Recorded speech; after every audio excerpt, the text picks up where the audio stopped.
Paltrocast now with Darren Paltrowitz. Get ready to listen to your favorite artists. Paltrocast. So what was your gateway into this project? Did you know anyone in the cast or producer went, hey, Jamie's perfect? Yeah, I was Frank Grillo. Frank makes a lot of movies. You make a lot of movies. Now, Yeah. With your rich filmography, not a lot of roles where you were an officer or a detective. Was there special training for this particular role? I feel like a lot of life training. Yeah, I have a lot of training in terms of like very active in protest and very active in knowledge in terms of my relationship to police and points of view on that. And I spent a lot of time with detectives and a lot of time with police officers, a lot of time interviewing them way before even this film. It's always been an area that I find like very interesting, to say the least. And so, yeah, Frankie hit me up and called me. He's like, hey, dude, will you do this thing? I think it'd be like really good. Like, you'd be great and we'd have fun. And immediately I was like, yeah, I have to do this. I really wanted to explore my own my own internal relationship to that kind of like qualified immunity thing, and to bring a femininity into the danger without the way that we relate to femininity at all. And obviously inherent needs and stakes for the story. And so I did like a lot. There was a lot of research, a lot of writing, a lot of research, a lot of time sat on the side of the road, like trying to get to the root of why this corruption, why she would choose into this, what her relationship was to it, et cetera, et cetera, et cetera. And MMA, similar thing. What kind of prep or knowledge did you need for this role? None. Frank loves it. Frank loves that stuff. And like, I have friends that love that stuff. I can't stomach it. But what I do to be able to handle is like really the level of skill and mastery and discipline that it requires is next level. That primitive nature,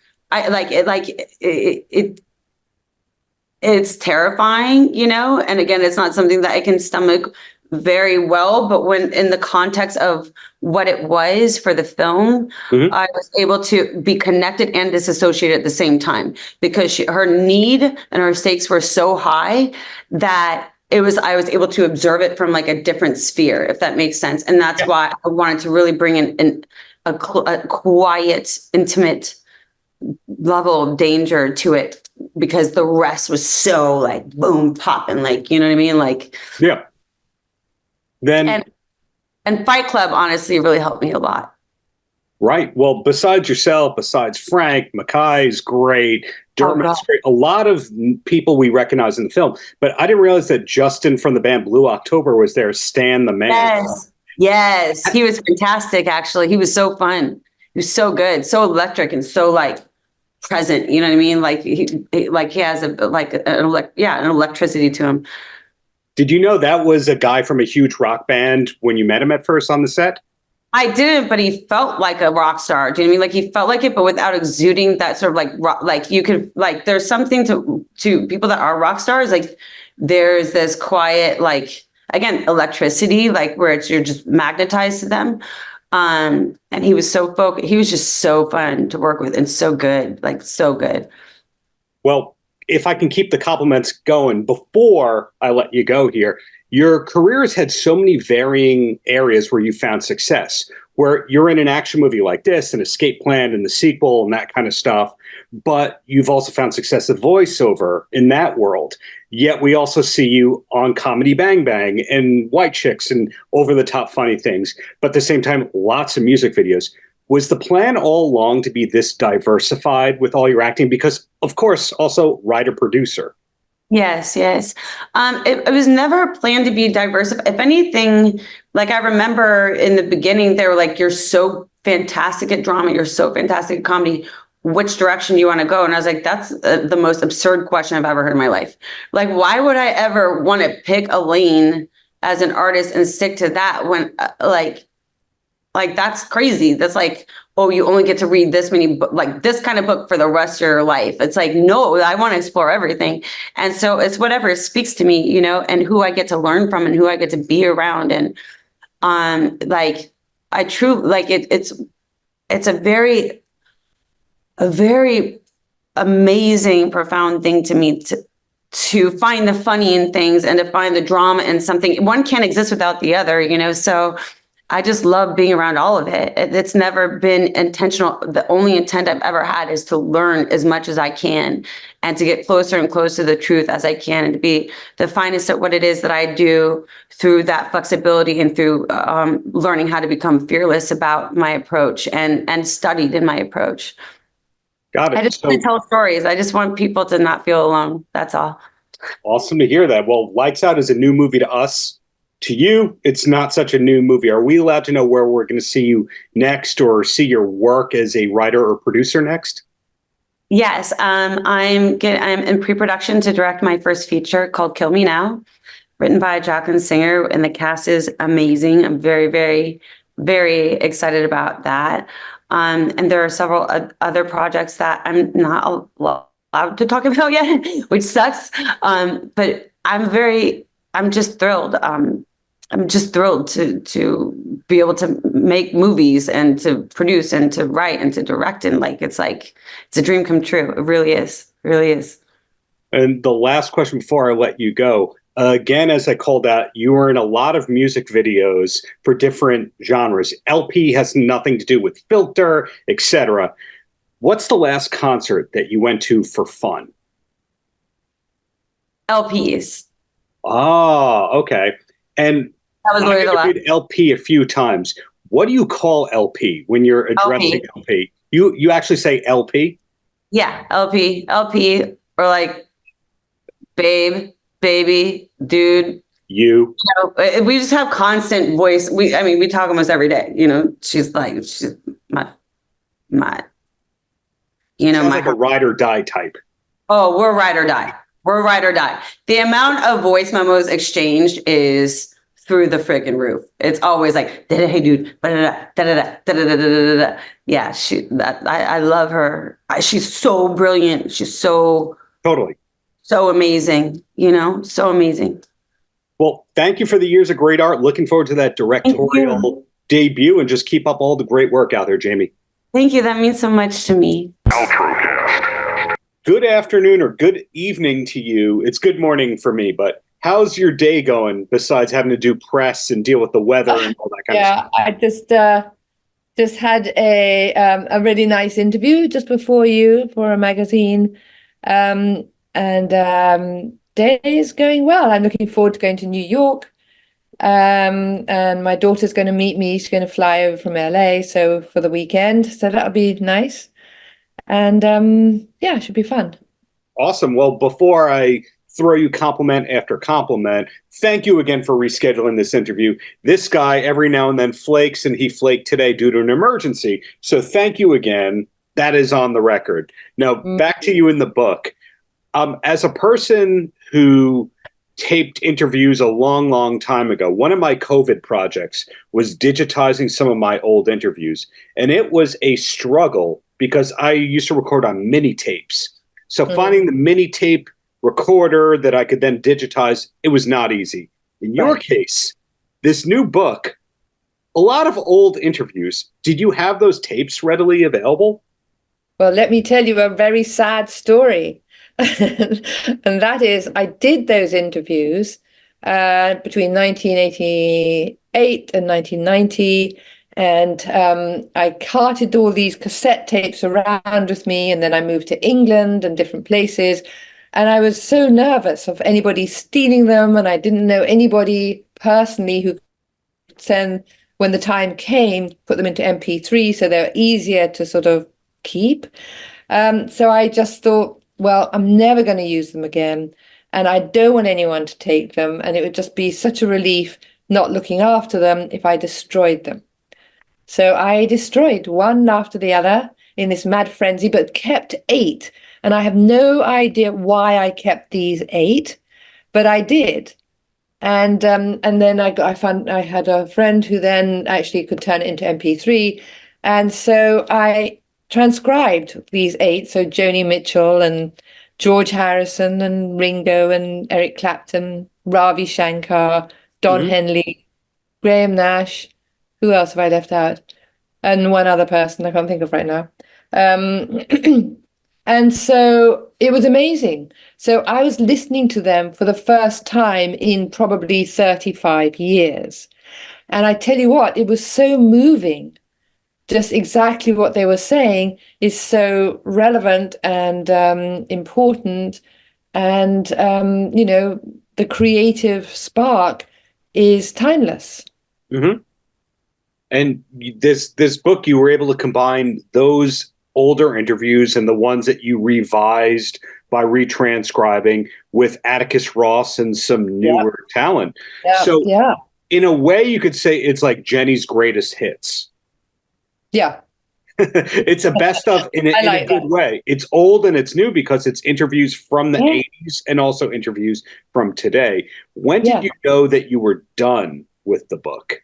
Well, I was very happy that Atticus could do it, that Jacob Collier could do it, Sarah Warwick too, because hers was definitely showing how music has such a healing force about it too, and Egg White, because he's such a prolific songwriter, and how he showed how different it is now compared to them.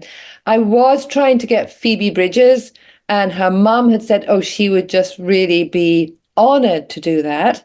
And but then turns out her manager, the team, which I'd never used to have to deal with, was a team. Oh, yeah. No, she's too busy, which is a shame because she wants to do it. But I was very grateful for the 4 that I have, because it really gave an idea of what the music world and how different it is today. You raise a really good point, and I appreciate that honesty, where you are who you are, and you've been behind the scenes for decades upon decades. So at this point in your life, you know that busy is just a liar and excuse created by management, because when you go to a gig, the artist is just needlessly pacing for hours before they go on stage. Yep. They have nothing to do. They would happily spew their words out to anybody than do nothing. Right. I knew that. And you know what? And I thought, okay, well, if she would like to do it, here's my phone number. Yeah. Kind of like, well, whatever. But, I think I might send the book to her mom. Yeah. In fact, yes, I will do that. And, what I could do is send it. In fact, this could be off the record. I don't care. Send it with a little note saying, when we actually do the paperback and I want to get like a few more, I would still love her to do it. Something like that. I think that should not be off the record, because that shows what a hardworking person you are. And it teases the fact that we could be getting an expanded edition with more great content. Why deprive people of hope? Well, exactly.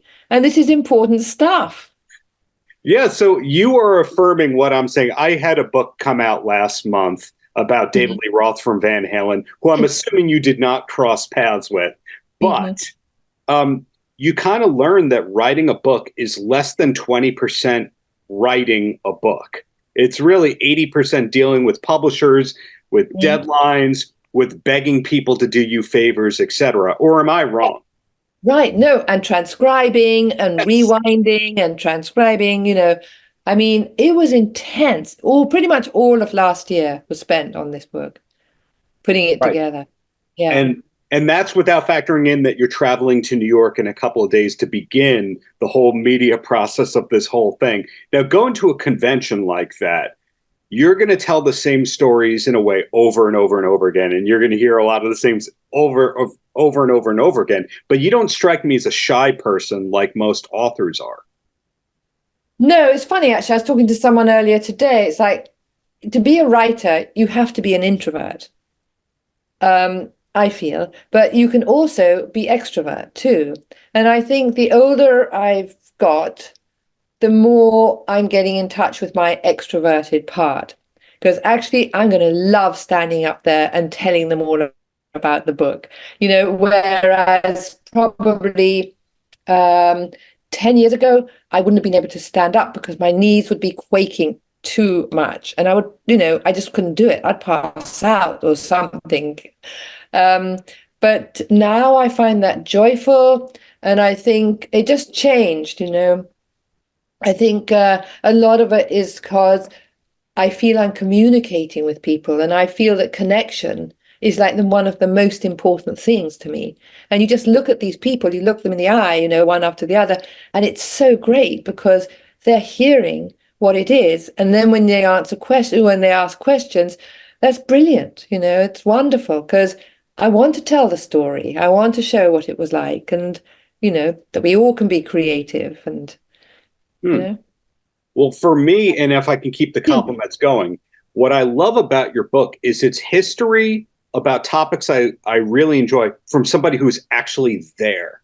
Meaning a lot of people these days just pull what they know about the Beatles or Eric Clapton from Wikipedia, one shoddily unauthorized made documentary, and then forever they just take that and that's that.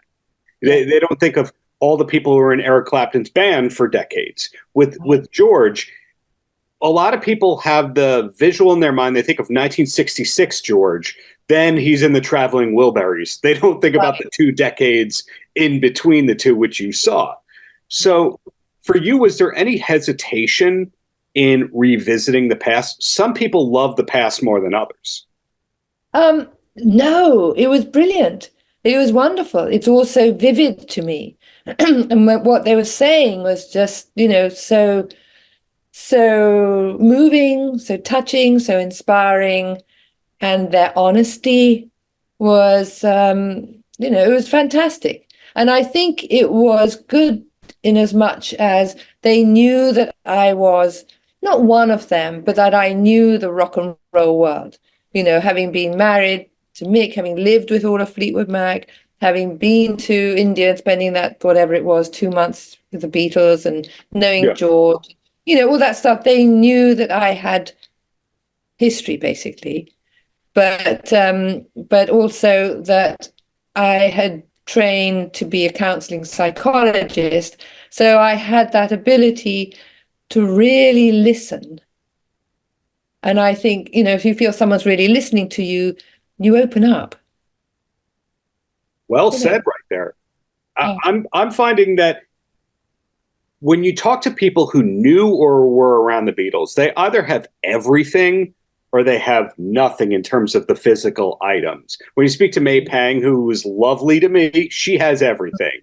In your case, do you have everything, or are you down to like 2 artifacts and that's that? No, I don't have. Oh, I do have something. I was just thinking.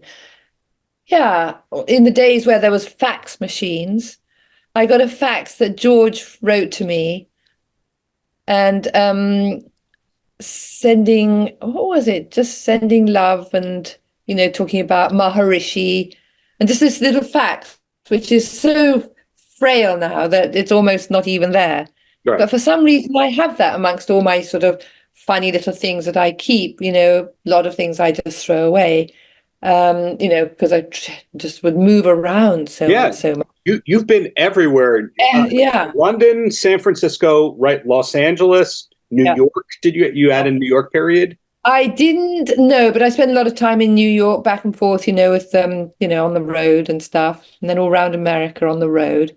In different parts of London, or then the countryside, or, just a lot of moving. I think we grew up moving all the time, and it just Kenya. Yeah, right. There you go. Yeah, so I say the fact that you even have one artifact is pretty incredible. Yeah, pretty good, isn't it? Yeah. So going back to what you said, we might get a deluxe or expanded edition if we're lucky. Is there anything else that you're working on, or are you able to sit back and you're not worried about how to fill your time? No, it's kind of sitting back, but there's a lot of work making sure different people got the book. I'd also really like to interview Rick Rubin.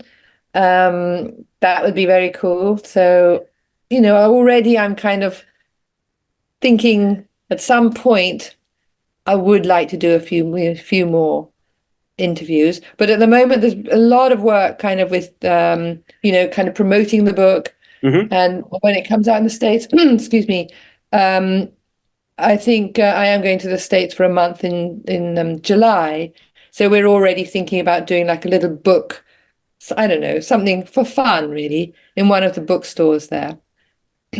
Wow. Well, I'll give you this info offline. If you're looking to come to Long Beach, New York, Long Island, where Rick Rubin is originally from, and do a library event, I'll connect you with the team over there. So, really? So where is that? So Long Island? Yeah, it's a town on Long Island called Long Beach, where Billy Crystal grew up and Rick Rubin grew up. Joan Jett lives here. Yeah. The first Beastie Boys video was made here. Just random things happened in this town. And, right. Authors, including myself, do events there every now and then. But really? But back to you, the last two questions before I let you go. The first one, you have seen more concerts in your life than anybody that I know. But what's the last concert that you went to for fun, for enjoyment? Oh, they're all enjoying. Was Graham Nash. I saw him just in Covent Garden, just near where I live, just walked around to this lovely theatre. And it was the first one because my husband couldn't come with me. He was already going out to dinner with someone. And then my friend was going to come with me, then she couldn't. So I thought, I'll go by myself. I'd never done that before. And so I walked there, had a lovely seat, and right by the stage. And Graham was with two other musicians. One, I can't remember what their names were, but the harmonies were so beautiful. And it was a complete joy, actually, just being by myself, because I didn't have to talk. I could just concentrate on watching it and, just really just letting it soak in. I love all the, CSN stuff anyway. And Graham was brilliant. Yeah, that was my last one. That wasn't that long ago. He's still sounding great. Very few people keep their voice for decades. Graham Nash still sounds like Graham Nash. Really does. Great. Yeah. And before that, I think it was 2023. Yeah, it must have been. Jacob Collier. They gave me tickets to go and see him in Bristol. And he was just amazing. Incredible. And he's in your book. He's a genius. Yeah. And the last question is, what I know about you, when I read the bio, when I read the books, etc., and I say books because I did cover the previous book. Okay. I know your upbringing, the Kenya, the traveling around. Then we know, okay, Mick and interviewing the people and the PhD. But what's the number two passion outside of helping people and music? Do you have any dumb hobbies? Are you, for example, you follow sports? What do you do outside of? I love to walk. I love to walk. I love to walk in nature. Walking I love. I love to dance, but I don't dance enough. I need, either in front of the dog or the cat or something. Sure. But dancing, I think, is wonderful. And then I do go to this singing group, which is fun because I would never have sung. And luckily, we all sing together in harmonies and stuff. So I do that too. And that's very joyful. What else? Just hanging out with family and friends and, that sort of thing. Paltrocast. It's still a good day? Yeah, it's been a good day. I've been busy since about 8 o'clock this morning, working on preparing like the guys, the drummer, the guitarist for the live stuff. So been exchanging a bunch of files and doing a lot of explaining on how to do this, how to do that. Right. And yeah, it's good. Looking forward to going on the road soon. So when KMFDM started, were you the leader in terms of being the person who was telling everybody how to do things? And I mean that in a good way. Or did you over time become the leader of the band? No, it was kind of from the get-go. I mean, I was the only guy that really worked and made money to finance studio time. And everybody else was kind of, living into the day, so to speak.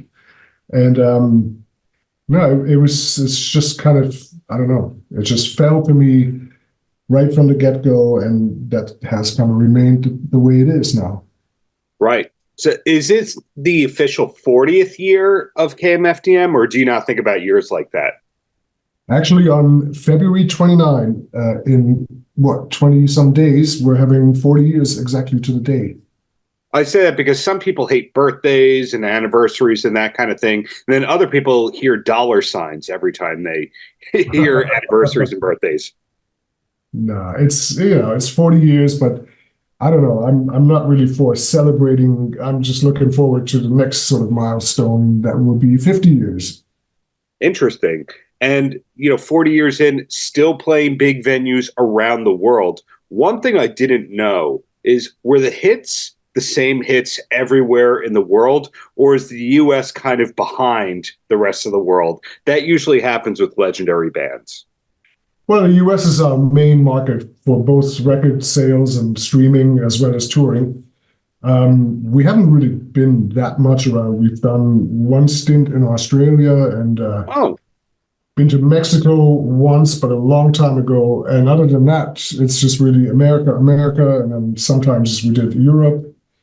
But Europe is just way too expensive for bands to tour these days. The gas prices are like so absolutely sky high, and you can't just work for your tour bus. You have to make a little bit of money, and but the way it looks right now, you pay to play, and that doesn't work. I mean, we're still like a total underground band, and we don't have money to throw around to just afford ourselves the luxury to play in small venues with hardly anyone inside. Yeah, well, I think of your band as a cottage industry, its own thing, where choose when you make the albums, you choose when you do the tours, and the success of the tour of the album is not based on a hit single. It's kind of the same people who are coming out almost like a birthday. When did you kind of realize that you didn't have to worry about trends and that you could just be KMFDM as much as you wanted? That was a realization that came very early on, I have to say. Because once we came to America for the first time, we just realized, this is really the land where shit is possible, as opposed to in Europe where the profit in the own house, la-di-da, it's no good. And I don't know, the US has been really kind to us, and I've lived there for nearly 2 decades, and I'm always very happy to come back. And of course, I know so many people that come to our shows, and what's really amazing is that a lot of really young people are coming to our shows nowadays, sometimes with their parents, and 1 or 2 times we even had 3 generations under the same roof. That was really amazing, kind of like, a 7-year-old with a mohawk and sunglasses with his parents and their parents. It was like, okay.